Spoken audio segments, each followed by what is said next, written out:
আজকে ডে 3 আমাদের south India ট্রিপে। তো আমরা এখন 6টা বাজে ভোরবেলা। তো আমরা সকালবেলা এখন বেরিয়ে পড়েছি। তিরুপতি স্টেশনে আছি এখন। দেন আমরা এখন যাব হচ্ছে চেন্নাই। চেন্নাই থেকে মহাবালিপুরম, দেন যাব হচ্ছে পন্ডিচেরি। তো এখানে যাওয়ার সময় ট্রেনে উঠে আগে দেখো আমার ছোট পিসি, মানে আমার নানা, ছোট পিসিকে নানা বলি, তো এখানে দেখো খাওয়া দাওয়া শুরু করে দিয়েছে মানে ট্রেনে উঠেই। আবার একটা কাজুও খেয়ে নিয়েছে তুলে, পরে মানে কিছু নষ্ট হতে দেবে না, যাই হোক। আর এখানে কেক নিয়ে নিয়েছিল, সেই কেকটাকে কেটে খাওয়া হচ্ছিলো। আর দেন আমরা এখানে খাওয়া দাওয়া করে একটা ঘুম দিয়ে পৌঁছে গেছিলাম আমরা এখানে, মানে চেন্নাই সেন্ট্রাল স্টেশন, যেটা মেন স্টেশন চেন্নাইয়ের, সেখানে পৌঁছে গেছিলাম।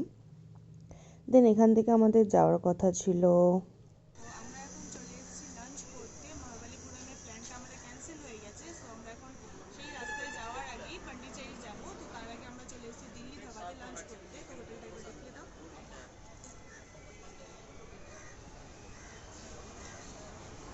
দেন ভিতরটা কিন্তু বেশ সুন্দর ছিল। আর ওই যে অত বড় একটা লাইন দেখছো, এটা হচ্ছে তাদের জন্য যারা ওই মানে বাসে করে যায়, বা এটা ট্যুরিজম গ্রুপগুলো যেগুলো আসে তাদের জন্য, যারা ওই হোটেলের সাথে আর কি মানে কোল্যাব থাকে আর কি, জয়েন্ট থাকে, তো তাদের জন্য। তো এখানে এটা হচ্ছে স্কুইড নিয়ে নিয়েছিলাম, আমি জীবনে ফার্স্ট টাইম স্কুইড খেয়েছি। দেন এখানে অনেক রকমের আইটেম আমাদের নেওয়া হয়েছিল, dal fry rice, butter naan, chicken Manchurian, chilli chicken, mix noodles, mix rice, মানে মিক্স ফ্রাইড রাইস, সবই নেওয়া হয়েছিল এখানে। তো এখানে আমি খাবারের টেস্ট বেশ ভালো লেগেছে আমার। আর আমরা সাউথ ইন্ডিয়া ট্রিপে তো ননভেজ খেতে পারছিলাম না, তো এখানে অনেকদিন পর ননভেজ দেখে আমাদের মনটা খুব খুশি হয়ে গেছিলো।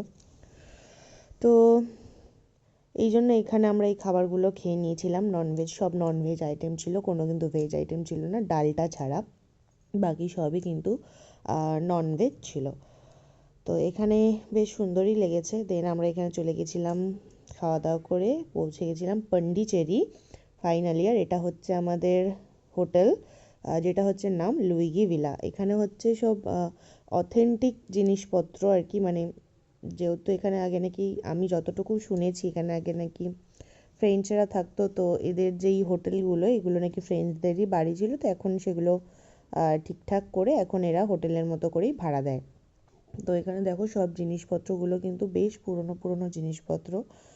আর এটা, আমি এটার একটা ভিডিও তোমাদের সাথে শেয়ার করব অবশ্যই, তো সেটা আমি পরের পার্টে শেয়ার করব।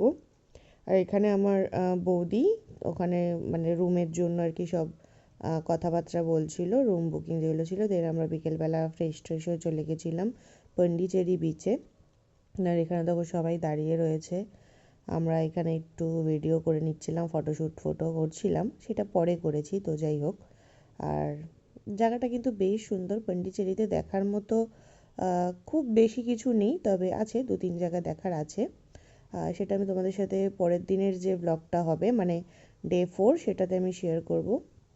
এখানে আমি একটু শুভমের সাথে একটু ফটো তুলছিলাম, কেক আমরা মারছিলাম। আছি এখন পন্ডিচেরি চার্চে এসেছি, যেটা হচ্ছে our lady of angels catholic church.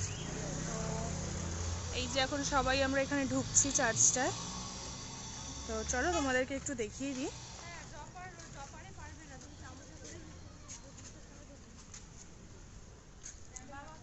এই যে হচ্ছে চার্চটা, এই এদিক থেকে। চার্চটা কিন্তু কি বেশ ওদিকে বড় যাচ্ছি কেন ছিল, আমরা? মানে অনেকটাই বড় ছিল। নর্মাল চার্চগুলো যেরকম ছোটোখাটো এই যে হয় এরকম, সবাই দাঁড়িয়ে এখানে কিন্তু আছে, সেরকম না, বেশ বড় ছিল। এখনো অনেক কিছু আর ঘোরা দেখতেও বেশ বাকি, ভালো বাট লাগছিল আর এই কি। যে সবাই দাঁড়িয়ে আছে। কিছুদিন আগেই আর কি জাস্ট 31st গেছে, আর এখানে সুন্দর করে সাজানোও ছিল। এই যে আগে আগে আমার বর সব সময় আগে আগেই থাকে। যাই হোক, এখানে কি যেন একটা জ্ঞান দিচ্ছিল।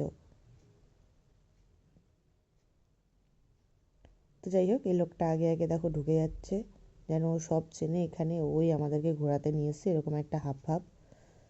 তো এবার ভেতরটা দেখাই তোমাদেরকে, যে ভেতরটা কিন্তু বেশ সুন্দর, মানে বেশ সুন্দর। আর এখানে লেখা কিন্তু দেখো 2025। তো এখানে যেটা, এখানে তো সবাই চার্চে গেলে তো সবাই চুপচাপই থাকে। এখানে আমি একটু জুম করে নিয়ে ভিডিওটা তুলতে যাচ্ছিলাম, তো এই মেয়েটা কোথা থেকে আমার সামনে চলে এসেছে আমি ঠিক বুঝতে পারিনি, তার জন্য তোমাদের কাছে সরি। তো এখানে আমি বাকি ভিডিওটাও তোমাদের সাথে চার্চের ভেতরে, এখানে এরকম কোনো রেস্ট্রিকশন ছিল না কি যে ফোন অ্যালাউ করা যাবে না বা কিছু। আমি সেই জন্যই মানে সবাই ভিডিওটা নিতে পেরেছে। আর বেশ শান্তিপূর্ণ জায়গা। আর চার্চ আমার মানে আগাগোড়াই ভালো লাগতো। বিয়ের আগেও যখন আমি মন খারাপ হতো আমি কলকাতা ক্যাথিড্রাল চার্চে যেতাম, তো আমার বেশ ভালো লাগতো। দেন এখানে একটাই এই যে রেস্টুরেন্টটায় আমরা খেতে এসছিলাম, মানে আমাদের প্রচণ্ড খিদে পেয়েছিল, মানে ভুক্কার যাকে বলে। তো আমরা সেরকম কোনো আশেপাশে ভালো ক্যাফে বুঝতে না পেরে এই জায়গাটায় ঢুকেছিলাম। মানে আমার তো বাইরে থেকে দেখেই জিনিসটা কীরকম একটা ভালো লাগেনি, মানে বাইরে থেকে ভেতরটা দেখি আমার বিচ্ছিরি লেগেছে একদম। জাস্ট মানে আমি একদম মাইনাসে আর কি ইয়ে দেবো, মানে রেটিং দেবো আর কি। যেমন মানে শুধু এই লাইটিংটার জন্য একটু ভালো লাগছে, একটু মানে সেই পুরোনো দিনকার মানে সেই একটা একটু মানে এরকম টাইপের একটা ডার্ক ডার্ক ব্যাপার, জাস্ট এইটুকুনি ভালো লাগছে। বাকি আমার আর কিছু ভালো লাগেনি। একটা লোকও ছিল না। আমাদের বাড়ির সবাই কট কট কট কট ঢুকে, এবার বাঙালি বলে কথা ঢুকে পড়েছে, যখন এবার বেরিয়ে যাবে একটা খারাপ দেখানো বিষয় হয় না আর কি। তো সেই জন্য এখানে আমরা ঢুকে পড়েছিলাম। আর খাবারের দাম তো মারাত্মক। যাই হোক, এইটা ছিল একটা ফিশ ফ্রাই টাইপের কিছু, মানে কিছু একটা ফিশের কিছু একটা আইটেম ছিল। আর এটা ছিল চিকেন পকোড়া। ভাই, এই চিকেন পকোড়াটা দেখে তোমরা বলো এটা কার কার দেখে চিকেন পকোড়া মনে হচ্ছে? আমার তো দেখে মনে হচ্ছে কী সব পোড়া ঝোড়া একটা কিছু দিয়ে দিয়েছে। এর থেকে ভালো চিকেন পকোড়া তো আমি বানাতে পারি, আশা করি তোমরাও বানাতে পারো।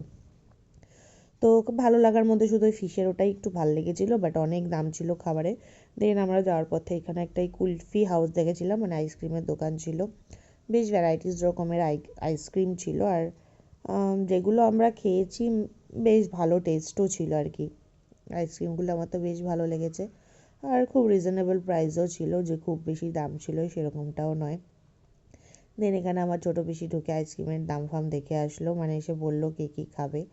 দেন এখানে আমি নিয়ে নিয়েছিলাম এটা চকোনাট সামথিং কিছু, ব্রাউনি কিছু নাম ছিল, যাই হোক। আর শুভম একটা নিয়েছিল ভ্যানিলা আইসক্রিম, জানি না ভ্যানিলাতে কী খায়। আর এখানে একটা মালাই কুলফি কিছু ছিল। এই যে দেখো টুক করে আমার বৌদি একটুখানি কেড়ে কুড়ে খেয়ে নিল। আমার বৌদিকে আমি দিচ্ছিলাম, বললো একটা মুখে অলরেডি রয়েছে, একটা কী খাবো। তারপর এখানে আমরা নিয়ে নিয়েছিলাম একটা চকলেট ফুচকা। আর এইটা ওই কাপে যেটা দেওয়া সেটা ওই ক্যারামেলাইজড কিছু একটা ছিল, মানে আমিও খেয়েছিলাম ওটা। যাই হোক, খেতে ভালোই লেগেছিলো, বাট অতিরিক্ত মিষ্টি লেগেছে আমার, কারণ আমি এত মিষ্টি খেতে পছন্দ করি না।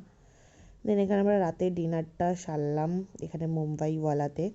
এখানেও আমরা ননভেজই খেয়েছি। আর এখানে ননভেজ পাওয়া যায় দেখে আমি খুব খুশি হয়েছি, যেহেতু পন্ডিচেরিতে অত তীর্থস্থানের জায়গা নয়, সেই জন্য এখানে মোটামুটি ননভেজ খাবার দাবার পাওয়া যাচ্ছিলো। তো আমরা এখানে এই যে এইখানেও আমার বর কিন্তু ঢুকে পড়েছে আমার আগে। আর বাকিরা আগে ঢুকে গেছিলো, আমরা একটু পেছনে ছিলাম বলে সেই জন্য আমরা একটু পরে ঢুকেছি। তো আমরা রাতের ডিনারটা খেয়েছিলাম। আমি নিয়ে মানে শুভম নিয়েছিল হট অ্যান্ড সাওর স্যুপ, আর আমি নিয়েছিলাম এটা লেমন কোরিয়েন্ডার স্যুপ। তো যেটা দেখে সেটা সেটা আমি পরে আসছি, সেটা আমার এখনও সার্ভ করেনি। এই যে শুভম এখানে ওর স্যুপটা খেয়ে নিচ্ছে। আর গরম গরম স্যুপটা খেতে অসাধারণ লাগছিল, আমিও টেস্ট করেছিলাম ওর থেকে। আমি হচ্ছে মানে সর্বঘাটের কাঠালি কলা, আমি সব জায়গাতেই সব কিছুই খেয়ে নিই আর কি। আমি স্যুপ অর্ডার করেছিলাম, বাট বাকি যারা যে যা নিয়েছিল আমি তার থেকেও ভাগ বসিয়েছিলাম। আর এবার আমার লেমন কোরিয়েন্ডার স্যুপটাও দিয়ে দিয়েছে। এটাকে দেখে পুরো মনে হচ্ছিলো ডালের মতো, বাট যাই হোক খেতে ভালোই লেগেছে। টকটা একটু বেশি ছিল, আমি টক পছন্দ করি, তো আমার অতটাও অসুবিধা হয়নি। আর এখানে দেখো, এটা হচ্ছে আমাদের রিলেটিভ মানে কাকা। তো কাকা এখানে খেয়ে নিচ্ছিল কিউই জুস একটা কিছু। আর এখানে দেখো এই যে সবাই কিন্তু মানে আমি আমি সব জায়গা থেকেই ভাগ বসিয়েছি, নানে ভাগ বসিয়েছি, রাইসে ভাগ বসিয়েছি, চিকেনে ভাগ বসিয়েছি, সবেতেই।